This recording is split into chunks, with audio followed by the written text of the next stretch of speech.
আল্লাহ তাআলা বলেন মান জাআ বিল হাসানাতি ফালাহু আশরু আমসালিহা। কোন বান্দা বান্দি যদি একটা দান করে, 1 টাকা দান করে, একটা ফল দান করে, মালিক আমার আল্লাহ ওইটারে 10 গুণ বাড়ায় দেয়।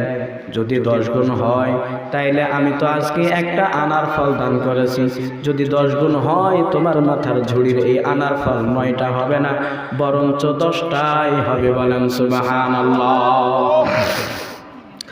ইন্নামাল মুমিনুনা আল্লাযীনা আমানু বিল্লাহি ওয়া রাসূলিহি ওয়া লাম ইয়ারতাবু। মুমিন মুসলমানের পরিচয় হলো মালিকের উপরে বিশ্বাস আনবে, নবীজির উপরে বিশ্বাস আনবে, তার মধ্যে কোনো সন্দেহ থাকা যাবে না।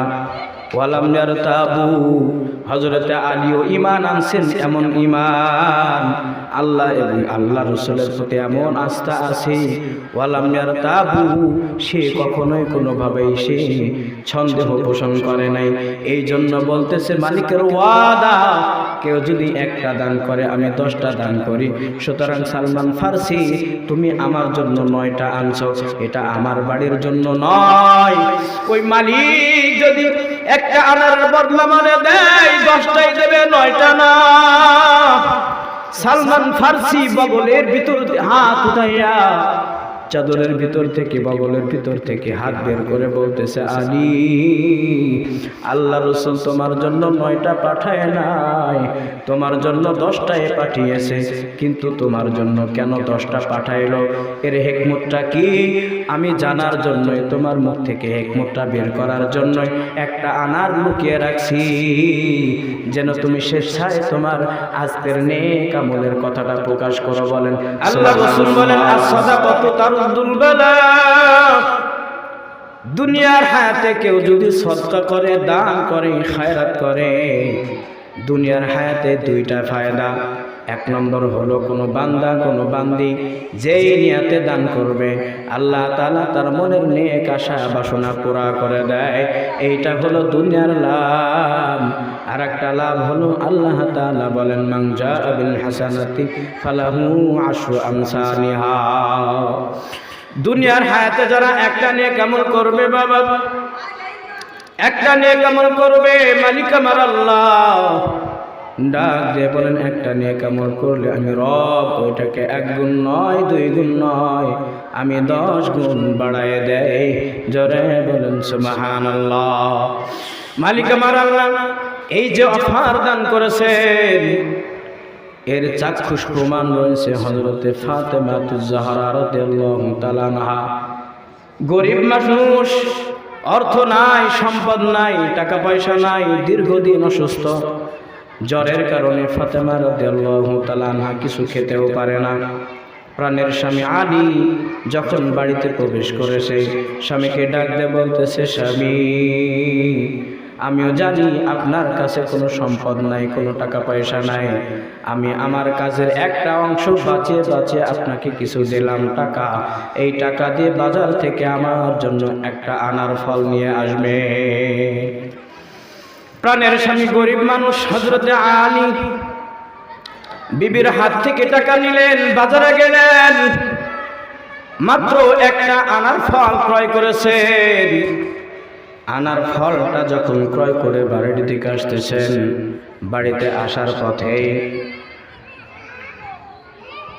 রাস্তার মধ্যে একজন কুষ্ঠ রোগী, একেবারে গরিব, এই কুষ্ঠ রোগী ওই আলীকে ডাক দিয়ে বলতেছে, আলী, আমি তো বড় অসুস্থ, আমার মনে চাইছে 1টি আনার ফল খাইব, তোমার ব্যাগের মধ্যে 1টা আনার ফল আছে, তুমি যদি আমার আনার ফলটা দিতা তো আমার অনেক উপকার হতো।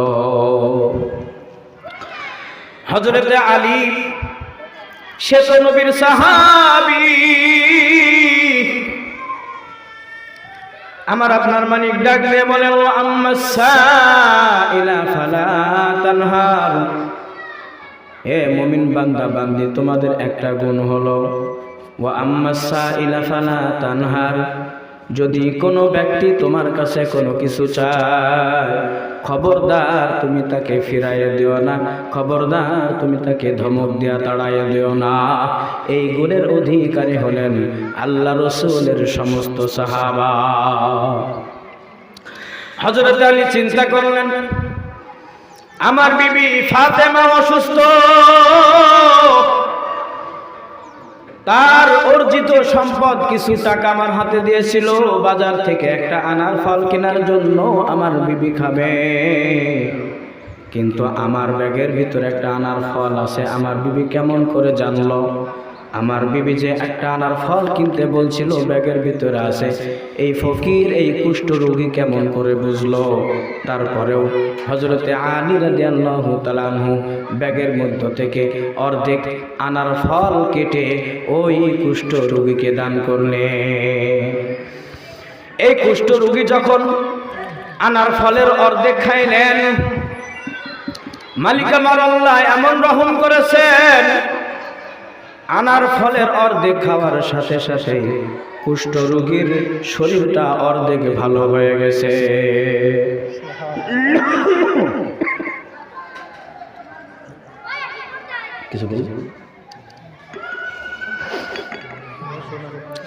অর্ধেক যখন ভালো হয়ে গেল, কুষ্ঠ রোগী ডাকবে বলতেছে, আলী তোমার ব্যাগের ভিতরে রাখা আনার ফলের অর্ধেক আমার দিয়েছ, আমি খেয়েছি, আমার রোগ অনেকটাই সুস্থ হয়ে গেছে। তোমার ব্যাগের ভিতরে রাখা আর একটা আনার ফল ওই অর্ধেকও যদি তুমি আমারে দিতে, আমি খাইলে হয়তো বুঝি আমার আল্লাহ আমারে সুস্থ করে দিত। হযরত আলী রাদিয়াল্লাহু তাআলা না করতে পারে নাই। ওই দিকে বিবি পাঠাইছে প্রাণের স্বামী, দীর্ঘদিন হয়ে গেল অসুস্থ, মুখে কোনো রুচি নাই, একটা আনার ফল এনে দেবেন, আমি খাবো। এই দিকে কুষ্ঠ রোগী গরিব মানুষ ফলটা চেয়েছে। হযরতে আলী কিছু বলতে না পারে বাকি অর্ধেক আনার ফল দিয়ে দিলেন, কুষ্ঠ রোগী খাইলেন। হযরতে আলী সন্ধ্যার সময় বাড়িতে ফিরছেন, ঘরের দরজায় এসে বাড়ির ভিতরে ঢুকবে কিন্তু সাহস পায় না। তার কারণ বিবি পাঠাইছিল ফল আনার জন্য, ফল আনছিলাম, আনতে আমি দান করে দিয়েছি, শূন্য হাতে বিবির সামনে কেমনে যায়? ভিতর থেকে যখন বিবি ফাতেমা জোহরা বুঝতে পেরেছেন হযরতে আলী ঘরের বারান্দায় দাঁড়িয়ে দরজার বাইরে, ফাতেমা রাদিয়াল্লাহু তাআলা আনহা ঘরের দরজাটা খুলে ডাক দিয়ে বলতেছে, প্রাণের স্বামী, আমি বুঝতে পেরেছি আপনি দীর্ঘ সময় ঘরের বারান্দায় দরজার সামনে ডাকছেন, তবে হয়তো আপনার সঙ্গে এমন কোনো ঘটনা ঘটেছে যার কারণে লজ্জা বোধ করে ঘরের মধ্যে ঢুকতে পারতেছেন না। ওগো আলী আসেন, আপনি ঘরের ভিতরে আসেন। ঘরের ভিতরে নিয়ে গেলেন। আল্লাহ রাসূল বলেন, সাদাকাতু তারুদ্দুল বালা। এ বান্দা, এ বান্দি, তুমি যদি সাদকা করো, দান করো, তারুদ্দুল বালা, তোমার বালা মুসিবত দূর করে দেবেন আল্লাহ। ওইদিকে হযরতে আলী দান করেছেন কুষ্ঠ রোগীকে, এইদিকে ফাতেমা রাদিয়াল্লাহু তাআলা আনহা ফল খান নাই অথচ সুস্থ হয়ে গেছে। ফাতেমা ডাক দিয়ে বলতেছে, আলী বুঝলাম না কি ঘটনা ঘটেছে, কিছুক্ষণ আগেই আমার শরীরের যত ব্যথা, যত যন্ত্রণা, কত বেদনা ছিল, মালিক আমার আল্লাহ অল্প সময়ের মধ্যে আমার পূর্ণ শরীর সুস্থ করে দিয়েছে। হযরত ফাতেমা স্বামীকে ঘরের মধ্যে নিয়ে গেলেন। হযরত আলী লজ্জা বোধ করে বিবিকে ডাক দিয়ে কিছুই বললেন না। আর বিবিও ছিলেন ফাতেমা তেমন জান্নাতি একজন মহিলা, সে জানে আমার স্বামী ফাতেমা, সে কখনোই কোনোদিন খারাপ কোনো কাজ করতে পারে না। অবশ্যই অবশ্যই আমার দেওয়া টাকাটা আল্লাহ রাস্তায় দান করে দিয়েছে। পক্ষান্তরেই দেখা গেল কিছুটা সময় পার হয়েছে, আল্লাহ রাসূলের একজন সাহাবী যার নাম হলো সালমান ফারসি রাদিয়াল্লাহু তাআলা আনহু, বয়স্ক একজন সাহাবী। হযরতে আলী রাদিয়াল্লাহু তাআলা আনহুর ঘরের বারান্দায় এসে হাজির হয়ে গেছে। সালাম দিয়ে বলতেছে, আসসালামু আলাইকুম ইয়া আলী, ইফতাহ বাবাকা, তুমি তোমার ঘরের দরজা খোলো, আমি সালমান ফারসি এসেছি, দরজা খুলে দাও। হযরতে আলী ঘরের দরজা খুলে দিলেন। ঘরের দরজা খোলার সঙ্গে সঙ্গেই দেখে সালমান ফারসি রাদিয়াল্লাহু তাআলা আনহু খালি হাতে আসেন নাই, মাথার উপরে একটা ঝুড়ি, ওই ঝুড়ির ভিতরে আনার ফল ভর্তি করা। মান জাআ বিল হাসানাতি ফালাহু আশরু আমসালিহা। এ দুনিয়ার হায়াত বলা মানুষ, আল্লাহর বান্দা, আল্লাহর বান্দি, কোন বান্দা কোন বান্দি যদি আস্থা আর ঈমানের সঙ্গে দান করে, পূর্ণ ঈমানের সঙ্গে দান করে, আল্লাহ তাআলা দুনিয়াতেই কখনো কখনো তার বদলা চাক্ষুষ দেখায়া দেয়। হযরত আলী বললেন, কি ব্যাপার ভাই সালমান ফারসি, তোমার মাথায় আনার কেন? সালমান ফারসি ডাক দিয়ে বলতেছে, শোনো আলী, নবীজির দরবারে একজনে টাটকা আনার ফল পাঠিয়েছেন। আল্লাহ রাসূল শুধু তোমার নামটা ডেকে বলেছে, সালমান ফারসি যাও আলীর বাড়িতে এই আনার ফলগুলি পাঠায় দাও। হযরত আলী রাদিয়াল্লাহু তাআলা আনহু আনার ফলগুলি গুনতে লাগলেন।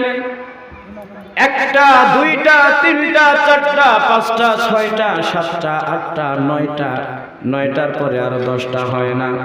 হযরতে আলী আবার গুনলেন, আবার গুনলেন, যতবার গুনে 1 থেকে 9 পর্যন্ত হয়, কিন্তু 10 পর্যন্ত হয় না।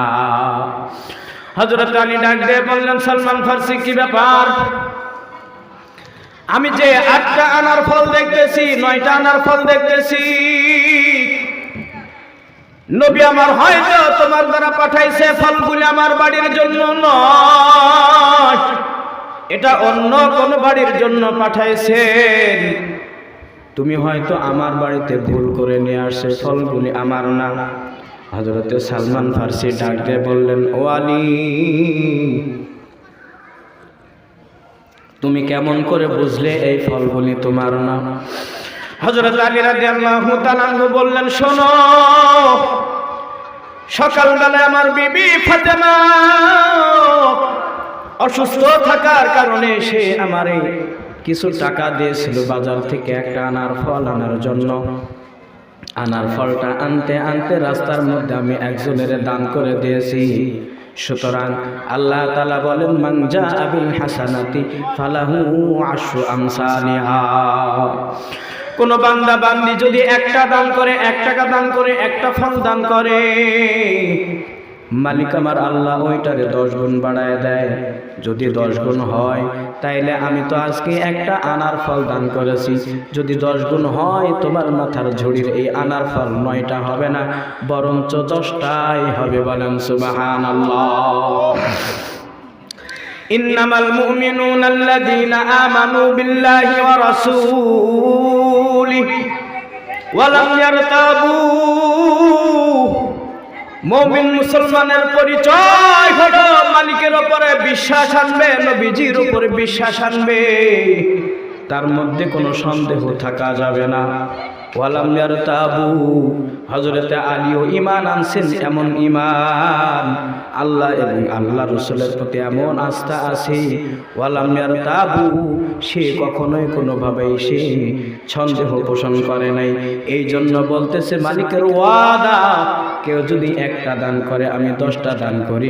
সুতরাং সালমান ফারসি, তুমি আমার জন্য 9টা আনছো, এটা আমার বাড়ির জন্য নয়। ওই মালিক যদি 1টা আনার বদলা মানে দেয়, 10টাই দেবে, 9টা না।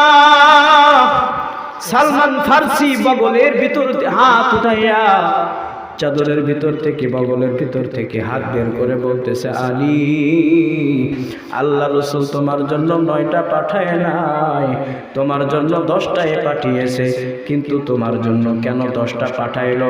এর হিকমতটা কি? আমি জানার জন্যই, তোমার মুখ থেকে হিকমতটা বের করার জন্যই একটা আনার লুকিয়ে রাখছি, যেন তুমি স্বেচ্ছায় তোমার আজকের নেক আমলের কথাটা প্রকাশ করো। বলেন সুবহানাল্লাহ। সম্মানিত মা ও বোনেরা, কোরআনের হেফাজত কোনো ইহুদি করবে না, কোনো নাসারা করবে না, কোনো ইহুদি করবে না। কোরআনের হেফাজত আল্লাহর দায়িত্ব, কিন্তু যারা আল্লাহর এই দায়িত্বকে নিজ হাতে উঠায় নেবে, মালিক আমার আল্লাহ ডাক দিয়ে বলেন, কোরআনওয়ালাদের সঙ্গে কিয়ামতের ময়দানে তাদের হাসর নাসর হবে। মান জাআ বিল হাসানাতি ফালাহু আশরু আমসালিহা। আল্লাহ রাসূল বলেন, মান তাশাব্বাহা বিকওমিন ফাহুয়া মিনহু। যেই দল বা গোত্রের সঙ্গে তোমার সম্পর্ক, যদি তোমার সম্পর্ক কোরআনওয়ালাদের সঙ্গে হয়ে যায়, যদি তোমার সম্পর্ক মাদ্রাসাওয়ালাদের সঙ্গে হয়ে যায়, যদি তোমাদের সম্পর্ক আল্লাহওয়ালাদের সঙ্গে হয়ে যায়, আলেম উলামাদের সঙ্গে হয়ে যায়, ময়দানে মাহশার কিয়ামতের ময়দানে প্রত্যেকটা মানুষ যখন বলবে, ইয়া নাফসি ইয়া নাফসি আল্লাহ, আমার কি হবে, আমার কি হবে? আল্লাহ রাসূল বলেন, মান তাশাব্বাহা বিকওমিন ফাহুয়া মিনহু। যারা দুনিয়ার হায়াতে যাদের সঙ্গে সম্পর্ক রাখবে, কেউ যদি টাকা দিয়ে আলেম উলামার সঙ্গে সম্পর্ক রাখে, কেউ যদি টাকা দিয়ে কোরআনওয়ালাদের সঙ্গে সম্পর্ক রাখে, টাকা দিয়ে যদি কোরআন হেফাজতের দায়িত্ব গ্রহণ করে নেয়, আল্লাহ রাসূল বলেন, কিয়ামতের ময়দানে ভয়াবহ কঠিন দিনেও আল্লাহ তাআলা তাদেরকে কোরআনওয়ালাদের সঙ্গে উঠাবে। আমার মায়েরা, আমি সুদূর মেহেরপুর থেকে আসছি, সকলের কাছে দাবি আমি আখেরি মুনাজাত করে যাব। আল্লাহ রাসূল বলেন, 3জন ব্যক্তির দোয়া আল্লাহ তাআলা ফিরায় দেয় না। একটা হলো মাজলুম ব্যক্তির দোয়া, 2 নম্বর হলো কোন সন্তানের জন্য যদি মা বাবা হাত উঠায় দোয়া করে, 3 নম্বর হলো মুসাফিরের দোয়া। মুসাফির যেই দোয়া করে, মালিক আমার আল্লাহ ওই দোয়াটা ফিরাই দিতে পারে না, মালিক আল্লাহ কবুল করে নেয়।